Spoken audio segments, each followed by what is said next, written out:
저희 은사 가운데 이강천 목사님이란 분이 계십니다.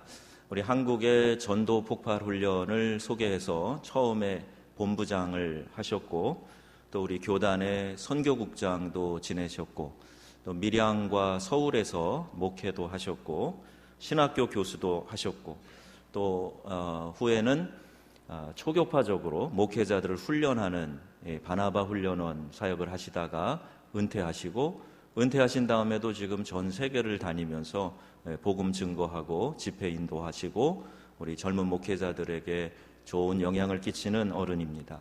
누구보다도 바쁘셨고 또 여러 타이틀을 가지고 사역을 많이 하셨던 분이에요. 그런데 어느 날 건강이 꺾이고 중병에 걸리게 됩니다. 이 간이 좋지 않아서 그때 그 아프실 때 보면은 얼굴이 새카맣고 퉁퉁 붓고 그래서 곧 돌아가실 것 같은, 또 그렇게 오래 살지 못한다 하는 선고를 받고 참 어렵게 지난 시절이 있으셨는데, 또 요양하면서 기도하면서 기적같이 건강이 회복돼서 새로운 인생을 아주 멋지게 살고 계신 분입니다. 병에 나면서 바로 힘이 생긴 건 아닌데 매년 하나님이 힘을 주시고 그래서 은퇴한 다음에 오히려 더 열심히 세계를 다니며 사역하는 그런 귀한 목사님이 계십니다. 이 어른이 제가 선교하고 또 해외 목회할 때 저희 멘토 역할을 해주셨는데, 만날 때마다 책 몇 권씩 주시면서 읽어보라고 하고 도전을 주시고 또 어떤 교훈도 주시고 그랬는데, 대부분 이 중보 기도에 대한 거, 기도 사역이 얼마나 중요한가 하는 거에 대한 이야기들이 주로 많이 있었습니다. 그래서 기도 1000번제도 저는 이분한테 배웠어요. 그래서 1000번제 기도를 드려보자. 그래서 파리에 있을 때 시작해서 3년 좀 더 걸리잖아요. 3년 걸리는데 한국에 들어와서 마무리를 한 적이 있습니다.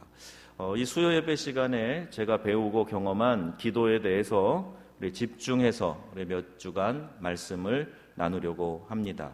우리의 삶이 이 기도하는 삶으로 바뀌어질 수 있도록 또 매달리는 그런 시간이 되기를 주님의 이름으로 축복합니다. 기도가 중요하다라는 건 여러분 다 아실 거예요. 그렇죠? 교회에 나오는데 기도 소용없어 이렇게 얘기하는 분 아마 안 계실 것 같아요. 그랬다가는 눈총 받겠죠. 어디 이상한 데서 왔나? 이런 생각하실 겁니다. 다 기도가 중요하다고 생각하고 알고 그렇게 고백하고 있는데, 과연 우리의 삶은 기도하는 삶이냐 하는 거예요. 또 기도를 한다고 할지라도 정말 깊이 기도하면서 하나님을 신뢰하고 기도를 통해서 역사가 일어날 것을 철저히 믿으며 기도하고 있는가? 아니면 그냥 해야 되니까 형식적으로 혹은 의무감에 그렇게 하고 있는가? 이걸 한번 돌아보면서 우리의 믿음의 기초, 그 중에서 또 기본이 되는 이 기도에 대해서 한번 생각해 보려고 하는 겁니다. 왜 중보 기도가 필요한가? 교회적인 문제를 한번 생각해 보겠습니다. 1990년대부터 기도가 약해지면서 교회는 정체 상태가 됩니다. 제가 어렸을 때 교회들마다 이 천막만 지어놔도 사람들이 몰려들었어요. 가난하고 힘든 시절에 그때는 교회가 사람들의 피난처 역할도 했고 또 사람들에게 힘을 공급해주는 그런 귀한 역할들을 감당했고, 영혼 구원에 대한 감격, 질병이 치료되고 악한 영이 떠나가고 하는 역사들이 교회마다 많이 일어났습니다. 그런데 이제 사람들의 그 삶이 너무 힘들고 어렵고 그럴 때 하나님께 매달려서 기도하면서 또 많은 축복도 경험했어요. 어느 교단은 아예 축복이라는 것을 교회가 강조하는 중요한 전도 표제로 삼아서 실제로 어려운 사람들이 예수 믿어서 복을 누리는 그런 일들을 많이 경험하게 되었습니다. 그런데 이제는 전도가 잘 안 돼요.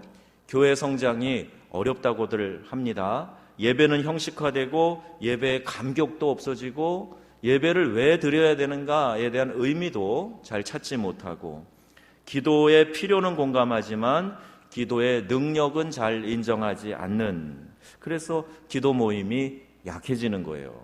물어보면은 다 좋다고 필요하다고 해야 된다고 하는데 정말로 내가 믿지 않으니까 기도하는 일에 열심을 내지 않는다는 말입니다. 또 개인 신앙의 문제를 한번 보겠습니다. 잘 해보려고 다짐하지만 금방 또 넘어지고, 잠깐 은혜 받은 것 같아도 금방 또 그 은혜를 까먹고, 감격과 평안과 기쁨과 능력은 사라지고 불신자처럼 걱정하고 미워하고 원망하고. 어떻게 하면 이러한 상황에서 우리가 탈출해서 부흥할 수 있을까? 어떻게 하면 신앙의 진수를 제대로 경험하면서 감격스러운 신앙을 유지할 수 있을까? 이것을 생각해 보려고 합니다. 감격과 감동의 영적인 생활 하고 싶은데 어떻게 해야 되는가? 이 얘기입니다. 여러분, 이왕 예수 믿고 신앙생활 하는 거 많은 시간을 교회에 와서 드리고, 또 밖에서는 안 해도 될 섬김과 봉사 교회에 오면 하잖아요. 때로는 좀 기분 나쁘고 속상해도 어찌됐든 사랑하고 서로 협력하려고 내가 다가가고 끌어안고 화해하고 용서하고 사랑하고, 교회 오면은요, 어떻게 생각하면 세상 사람들이 볼 때는 야, 그 왜 힘든 일을 굳이 교회 가서 하려고 그러냐, 차라리 그냥 편하게 살아, 편하게. 화나면은 그냥 화도 내고, 하고 싶은 거 하고, 재밌는 거 쫓아다니고, 먹고 싶은 거 먹으러 다니고, 그렇게 재밌게 살아. 그 세상은 우리에게 끊임없이 그런 유혹을 하죠. 그런데 여러분, 왜 교회 나와서 신앙생활 합니까? 예수 믿고 구원받은 것이 감격해서 주님께 예배하고 하나님의 기쁨이 되기 위해서 신앙생활 하는 줄로 제가 믿겠습니다. 믿어도 됩니까? 예, 그렇게 믿겠습니다. 예수님이 나를 구원하셨으니까 그게 너무 감사하고 감격해서 우리 주님을 어떻게 기쁘시게 해드릴까? 이게 내 삶의 목표가 되었기에 교회에 와서 공동체를 이루고 예배하고 우리 주님을 섬기고 찬양하고 그러는 것 아닙니까? 그래서 오늘 이 저녁에도 우리가 날씨도 춥지만 주님의 전에 나왔어요. 그런데 신앙생활하는 우리에게 하나님이 주신 특권이 있어요. 하나님이 우리에게 특권을 주셨습니다. 이 세상 가운데 거친 풍파 속에서 잘 승리하면서 살아가도록, 또 우리에게 맡겨주신 사명을 우리가 잘 감당하고 그 사명에 충실할 수 있도록 하나님이 우리에게 능력을 베풀어 주셨는데, 이 능력은 바로 기도를 통해서 나타난다 하는 겁니다. 자, 그래서 기도가 왜 중요한가에 대한 이야기가 우리에게 있어서는 예사로운 얘기가 아니에요. 기도를 중요하게 알고 이 기도를 잘 활용하는 사람은 이 땅에 사는 동안 그 기쁨을 누리고 사는 것이고, 기도를 그냥 형식적으로 이해하고 형식적으로 반복하는 사람은 능력이 없는 그런 삶을 살게 되는 겁니다. 우리가 기도를 다시 찾아야만 교회 공동체도 내 자신도 부흥의 길에 들어설 수 있다. 여러분, 철저하게 확신하시기를 주의 이름으로 축원합니다. 기도를 다시 회복해야 된다니까요.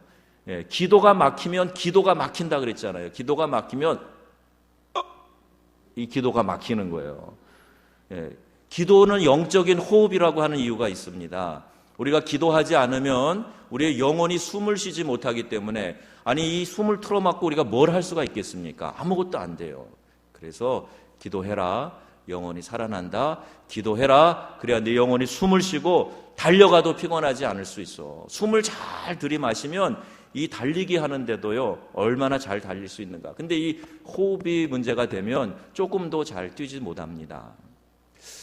제가 그 복식 호흡하는 거를 조금 달리기 하면서 그렇게 하면 좋다고 누가 가르쳐줘서 장거리를 좀 잘하는 편이에요. 단거리보다도 장거리 단축 마라톤 11km 이런 거 뛰어보는데 제가 선두에 막 들어가고 그랬어요. 숨을 잘 쉬니까 뛸 때 훨씬 수월하더라 하는 거예요.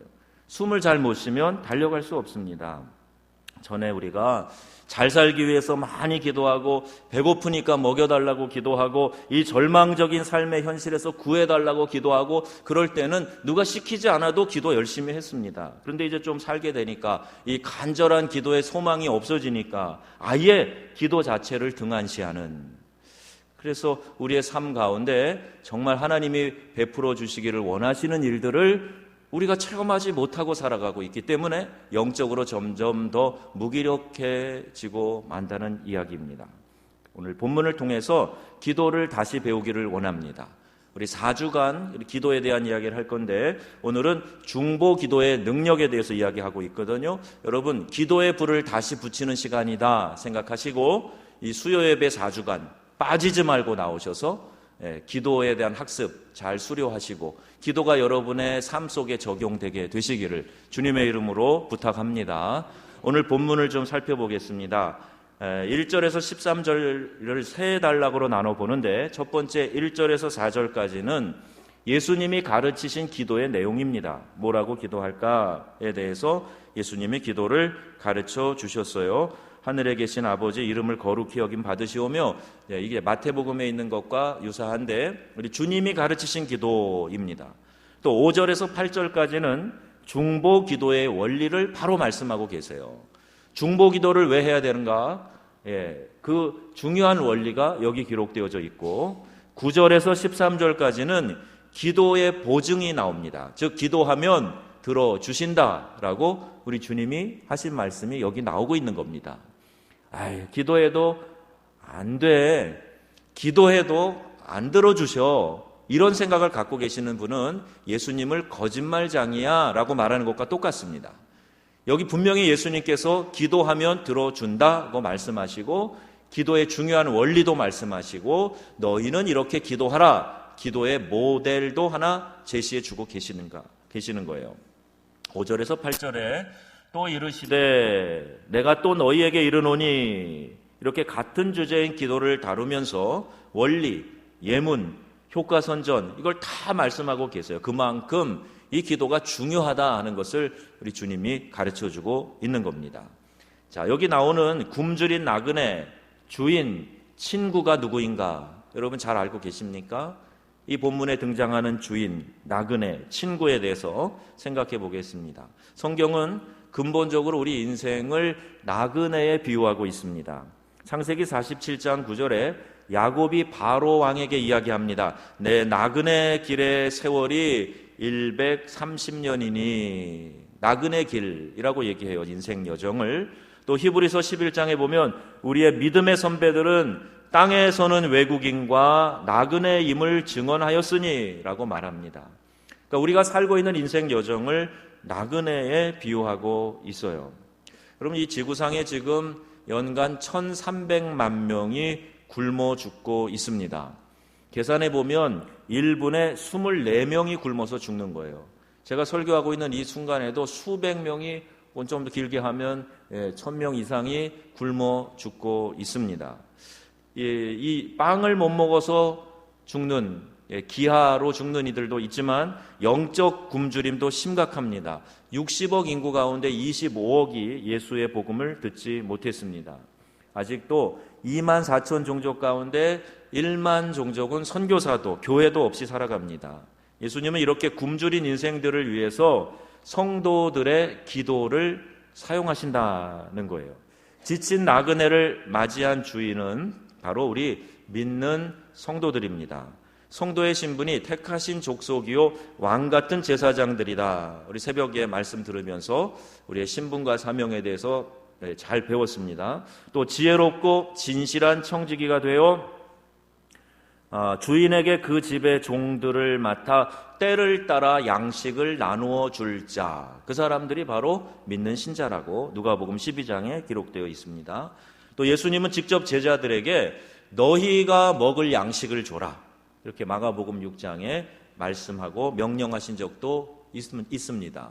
우리에게 이 굶주린 세상을 향해서 양식을 나눠주라는 거예요. 먹을 빵을 나눠주고 영의 양식을 나눠주고 우리에게 하나님께서 이 사명을 감당하라고 청지기 직분을 주셨다는 겁니다. 청지기는요 원래 자기 거를 가지고 하는 게 아니에요. 그 주인의 것을 관리하는 사람을 말합니다. 그래서 하나님이 모든 것을 가지셨고 우리에게 맡기셔서 그 맡은 것을 가지고 육신의 빵도 나눠주고 영혼의 양식도 나눠주고 하라고 오늘 우리를 불러주셨다는 말입니다. 자, 이거 여러분 스스로를 성도로 알고 계시죠? 여러분 성도이십니까? 목사님 저 성도 아니에요. 올해 집사 됐어요. 그런 분 계시는지 모르겠어요. 제가 어느 분한테 자매라고 그랬더니 저 오늘 혼자 왔는데요. 자기 동생 안 데리고 왔다고 이상하게 대답하는 분도 있더만요. 성도는 우리 모든 믿는 사람들을 말하는 겁니다. 집사님이 되셨던 권사님, 장로님이 되셨던 우리가 다 성도예요. 하나님 앞에 거룩한 백성입니다. 왕 같은 제사장들이시지요? 예. 여러분 진실한 청지기이시지요? 왜 소리가 그렇습니까? 여러분 진실한 청지기이시지요? 예. 그러면 여러분 손에 나눠줄 빵이 있습니까? 내놔보세요. 손을 좀 보여주세요. 여러분 손에 나눠줄 빵이 있습니까? 자, 우리에게 오늘 하나님께서는 말씀하시는 거예요. 오늘 본문에 나오는 이 주인집, 무척이나 가난하기는 일반입니다. 나그네를 먹일 빵이 없었어요. 그래서 자기의 먹을 것도 다 떨어졌고 이렇게 손님을 대접해서 책임질 능력이 없었습니다. 주님께서는 이 책임질 능력이 없는 주인을 이 비유에 등장시키셨어요. 이유가 뭘까요? 수많은 배고프고 지친 나그네들을 우리의 능력으로는 감당할 수가 없습니다. 그러나 주님은 무능력한 우리가 굶주린 나그네를 대접하기 위해서 어떻게 해야 하는가 하는 것을 오늘 말씀을 통해서 우리에게 가르쳐주고 있는 겁니다. 우리는 가진 것이 없어도 힘이 없어도 이 세상의 주인입니다. 그래서 수많은 굶주린 나그네를 먹일 사명을 지녔다 하는 거예요. 어떻게 먹일까? 어떻게 먹일 수 있을까? 부잣집 아저씨가 누군가 하는 것을 알아야 돼요. 부잣집 아저씨는 바로 하나님입니다. 우리가 가진 것이 없지만 하나님은 가진 것이 풍족하신 분이에요. 우리는 능력이 없으나 하나님은 전능하신 분입니다. 이 전능하신 하나님께 가서 문을 두드리고 부르짖어서 우리 집에 찾아온 굶주린 나그네를 먹일 것을 받아다가 먹이라는 얘기예요. 자, 한번 우리 현실로 돌아와서 여러분이 지금 갖고 있는 그것들을 당장 퍼줘라 그러면 아까우시겠죠. 냉장고 안에 지금 이 정읍 한우 1kg를 쟁여놨는데 언젠가 쓸어서 고깃국 먹으리라 생각하고 있는데 누가 와가지고 고기 좀 있으면 먹게 해줘. 나 너무 고기 먹고 싶은데 고기 좀 먹게 해줘. 그러면 내가 이렇게 보관하고 있던 거 나눠주는 거는 좀 아까울지 몰라요. 그런데 누가 여러분에게 맡겼어요. 1kg를 딱 맡겨놓고 누군가 와서 고기 좀 먹게 해달라고 그러면 요것 좀 나눠주고 보관해줘. 그러면 여러분 어떻게 하실래요? 그건 좀 쉽겠죠. 그렇죠. 맡긴 거니까. 아니 맡긴 것도 여러분 그냥 꿀꺽 하시려고 그러시는 거예요? 맡긴 거잖아요. 전 그런 역할을 많이 해봤어요. 누군가 아프리카에 뭐 어디 오지에 교회를 짓고 싶은데 어디야 지면 좋은지 좀 찾아봐 주세요. 그리고 저한테 맡겨요. 그럼 제가 찾아봐가지고 그분에게 건네줘요. 이런 일을 몇 번을 해봤어요. 이래봐도 제가 교회 많이 진 사람입니다. 내 돈으로 지은 것도 있지만 그거보다도 누가 맡겨서 흘려보내서 지은 것들이 많아요. 하나님이 우리에게 맡겨주신 거예요. 그리고 누군가 와서 이 굶주림, 허기짐을 좀 달래야 될 사람이 생기면 네가 이것을 좀 나눠줘라. 이렇게 말씀하고 있어요. 우리가 그들을 먹여야 되는데 먹일 능력이 없으니까 전능하신 하나님, 모든 것을 가지신 하나님께 와서 그 대문을 두드리면서 우리 집에 나그네가 왔는데 먹일 떡을 좀 주십시오. 이렇게 구하는 거, 이게 중보기도라는 겁니다. 자, 여러분과 제가 다 할 수 있는 거예요. 능력은 하나님께 있습니다. 그리고 하나님은 지금 하나님의 능력이 흘러가서 구원받아야 될 삶의 문제에서 어려운 환경에서 질병에서 악한 영의 눌림에서 구원받아야 될 이 사람을 구원하길 원하시는데 하나님이 직접 하시는 게 아니라 그 사이에서 기도하는 일을 통해서 그 기도를 통해서 하나님이 능력을 흘려 보내신다 하는 겁니다. 이게 중보기도의 원리예요. 이걸 알면은 기도하는 일이 얼마나 재미있는지 몰라요. 오병이어의 기적도 예수님이 제자들에게 너희가 저들에게 먹을 것을 줘라 말씀하셨어요. 어떻게 저들을 먹일까 방법을 궁리하다가 안드레가 가서 소년의 도시락 하나를 들고 왔더니 그것이 우리 주님의 축사하심으로 말미암아 5,000명을 먹이고 12광주리를 남기는 그런 역사를 일으킨 겁니다. 이게 중보기도의 원리예요. 조지 뮬러가 고아들을 먹이는데 평생 5만 번의 기도를 응답받았다. 기도할 때 여러분도 한번 해보세요. 기도의 내용을 쓰고 응답된 내용을 쓰고 이렇게 하다 보면 희한하게 들어맞네. 나는 잊어버렸는데 이게 이렇게 응답이 되었네. 그런 일들이 많이 생깁니다. 근데 뮬러는 아예 꼼꼼하게 고아를 먹이기 위해서 기도 수첩을 적었는데 5만 번의 응답으로 수많은 고아들을 먹였다는 거예요. 중보기도는 전능하신 하나님께 나아가서 문을 두드리는 겁니다. 전능하신 하나님이 계시기에 나 자신과 우리 교회가 능력이 없어도 굶주린 친구의 문제를 해결해 줄 수 있다는 이야기입니다. 그래서 중보기도란 이웃의 문제를 내가 짊어지고 하나님께 나아가 부르짖는 기도를 말하는 거예요. 내가 능력이 없어도 괜찮아요. 이웃의 문제를 짊어지겠다고 하는 단단한 마음으로 사는 것이 그리스도인이고, 그러한 역할을 감당하는 센터가 교회이고, 중보기도는 다른 사람의 짐을 짊어지는 기도인 것입니다. 즉 사랑의 기도가 중보기도예요. 이 사랑의 기도를, 중보기도를 제대로 하려면 간절함이 필수입니다. 중보기도 할 때는 간절함이 있어야 돼요. 저희 우리 찬양단이 2부 예배에 설 때 내려오기 전에 함께 기도하자고 그래요. 옆에 있는 분도 여유가 되면 다 손잡게 합니다. 그리고 이 내 손잡은 사람에게 하나님 복 주세요. 하나님의 은혜의 통로가 되게 해주세요. 이렇게 기도하는 것도 이 중보기도의 원리를 우리가 실천해 보자고 하는 겁니다. 그런데 그거를 형식적으로 하면 안 돼요. 간절하게 기도해야 돼요. 내가 받고 싶은 은혜보다 더 많은 은혜를 내 이웃이 받게 해주세요. 내 사랑하는 형제들이 받게 해주세요. 이렇게 기도하는 겁니다. 내 자신의 문제가 아닌 친구의 문제를 위해서 부르짖고 강청하고 금식하고 때로는 때를 쓰고 기도해 본 경험이 여러분 있으십니까? 왜 친구를 위한 강청 기도를 그렇게 해야 되는가? 요한복음 15장에 말씀합니다. 내 계명은 곧 내가 너희를 사랑한 것 같이 너희도 서로 사랑하라 하는 이것이니라. 사람이 친구를 위하여 목숨을 버리면 이보다 더 큰 사랑이 없나니 너희는 내가 명하는 대로 행하면 곧 나의 친구라. 중보기도는 사랑이 없으면 안 됩니다. 사랑이 없는 중보기도는 형식적인 기도가 되고 말 것이기 때문입니다. 진정한 사랑이 움직이고 있을 때 그 기도가 진정한 중보기도가 되어서 하나님의 보좌를 움직이게 하는 거예요. 신유의 은사를 가진 사람들이 기도할 때 가끔 상대방의 그 아픈 통증이 내 몸에 느껴질 때가 있어요. 그래서 이 사람이 여기가 이렇게 아프구나. 그래서 더 간절하게 그 사람이 병 낫기를 위해서 기도한다는 겁니다. 왜? 사랑이 전제가 된 기도가 되기 위해서 내가 이 사람의 아픔까지도 떠안고 기도하겠습니다. 그런 마음이 있기 때문에 느끼게 해주시는 거예요.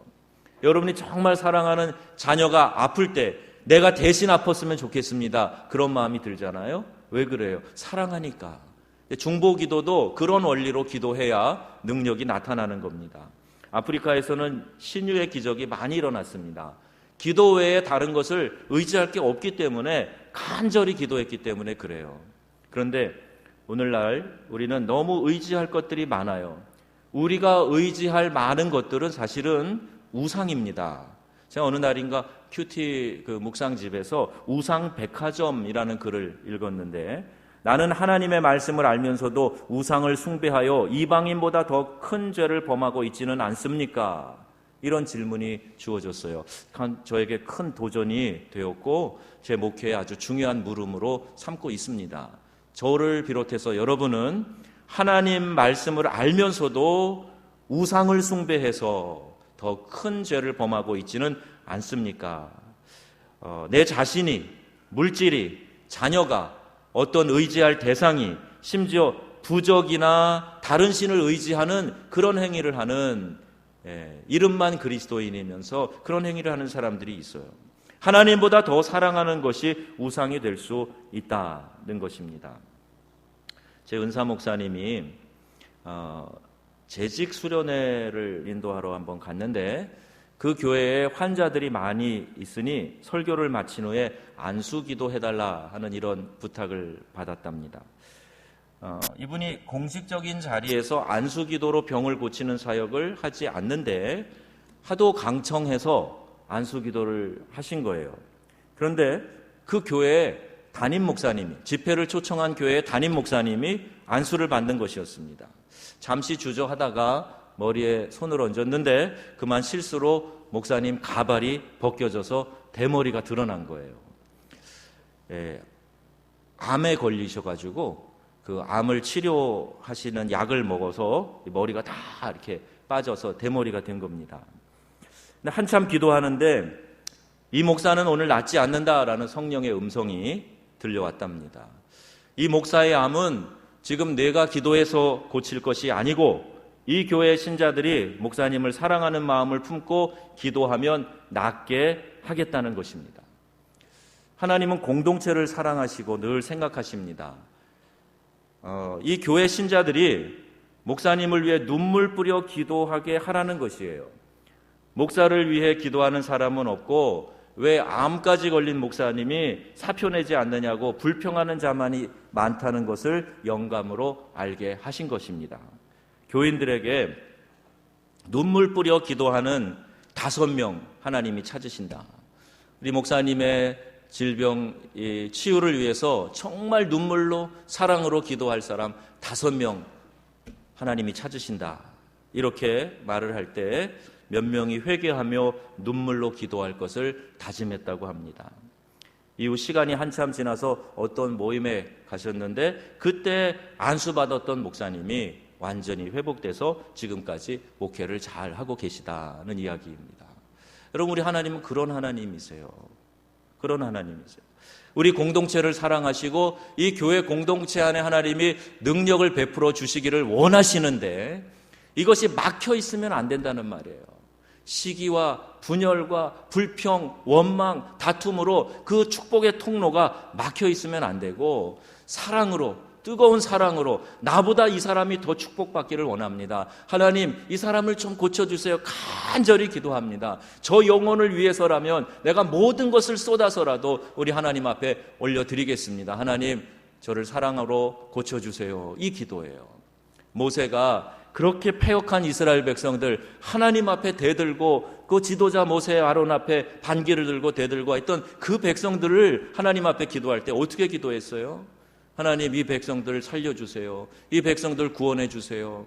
그러면서 불뱀에 물려 죽어가는 불평 원망으로 죽어가고 있는 그 백성을 향해서 모세가 기도할 때 저들을 구원해 주세요. 내 이름이 생명책에서 지워질지라도 저들을 좀 건져주시고 구원해 주세요. 그렇게 기도했습니다. 이게 사랑의 중보 기도예요. 여러분이 그런 기도를 올려드리면 우리 하나님이 기뻐하시고 모든 막혀있는 장애를 열어주시고 내가 기도하는 그 사람에게 하나님께서 능력을 베풀어 주실 줄로 믿습니다. 이 기도를 한번 하자는 거예요. 우리 교회가 중보 기도를 하려면 이렇게 기도하자는 거예요. 정말 내가 간장이 녹아지듯이 애절한 마음으로 정말 말 그대로 간절히 하나님께 기도하면서 내 사랑하는 아내가, 내 사랑하는 남편이, 내 사랑하는 자식들이, 나의 이웃 형제들이, 내 앞집에 누구, 뒷집에 누구, 그리고 내가 지금 전도하려고 하는 누구, 하나님 이 사람을 구원해 주세요. 간절히 기도해 보세요. 사랑의 중보 기도를 올려드려 보세요. 그래 하나님께서 그 마음을 받으시고 역사해 주시고 능력을 베풀어 주신다는 말입니다.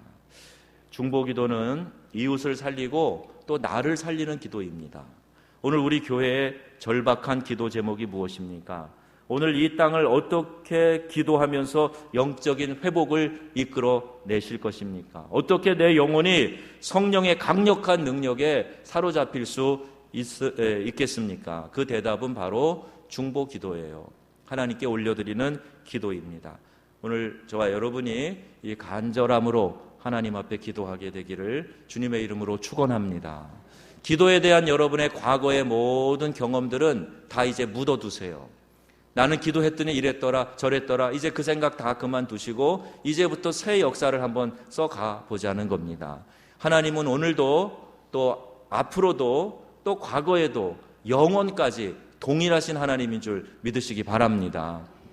아프리카에서 역사하신 하나님이 유럽 땅에도, 이 아시아에도, 우리 한국 땅에도, 이 정읍에도 역사하실 줄로 저는 믿습니다. 영적인 세계에 대한 눈이 열리면 하나님이 오늘 우리와 함께하고 계신 것을 알게 되고 느끼게 되고, 어느 날인가 하나님이 내게 스쳐가시는 것 같은, 그래서 소름이 끼치며 하나님이 지금 나와 이 공간에 함께 하시는구나 하는 것을 깨닫는, 내 마음에 성령님이 내주하고 계시지만 하나님의 역사를 우리가 체험할 수 있어요. 미국에서 큰 대부흥운동이 일어났을 때, 그때 성령에 감동된 사람이 하나님께서, 성령께서 우리에게 보여주시는 여러 가지 증거들을 경험하게 됩니다. 신비한 소리도 듣게 되고 향기도 맡게 되고, 그리고 하나님이 지금 이곳에 우리와 함께 하시는구나 하는 것을 피부로 느낄 수 있었어요. 여러분 기도할 때 그런 느낌이 있습니까? 그때까지 기도하세요. 간절히 기도하세요. 그리고 하나님이 오늘 나의 기도를 통해서 역사하시고 분명히 회복시키시고 일으켜 세워 주실 것이다. 고쳐주시고 낫게 하실 것이다. 문제 막혀있는 것들 열어주실 것이다. 확신하고 간절히 사랑의 중보 기도를 해보자는 말입니다. 목장의 모임의 원리가 이거예요. 목장 모여서 예배 빨리 끝내, 간단히 끝내고 우리 이제 교제하자. 여긴 그런 분 한 분도 안 계시겠지만 저 어디 이민세계에 가면은 잠깐 모여가지고 그 다음에는 판을, 담요 깔고 판을 펼치는 그런 곳이 있습니다. 가기도 하고 서기도 하는 그런 거 있잖아요. 그런 판을 트럼프를 해가지고 그게 교제가 아니에요. 목장 모임에는 제일 중요한 게 이 사랑의 중보 기도입니다. 그래서 기도가 필요한 사람들, 특별히 문제가 있는 사람들 놓고 그 문제 해결을 위해서 정말 내 목이 쉬도록 기도를 해보시는 거예요. 정말 내 배가 아파갖고 창자가 끊어지는 것 같이 그렇게 매달려 기도해 보세요. 그러면 하나님이 그 간절함으로 말미암아 들어주신다는 겁니다. 오늘 본문의 말씀에도 뭐라고 하고 있습니까? 여기 우리에게 하나님께서 주시는데, 너희로 인하여서는 일어나서 주지 아니할지라도 그 간청함을 인하여 일어나 그 요구대로 주리라, 이렇게 말씀하고 계세요. 간절히 하나님께 매달려 기도할 때 그 간청함으로 말미암아 일어나서 주인이 일어나서 먹을 것을 주겠다, 이렇게 말씀하고 있습니다. 여러분이 중보 기도의 능력이 오늘 우리 교회 가운데 나타나기를 주 예수님의 이름으로 축복합니다. 아멘.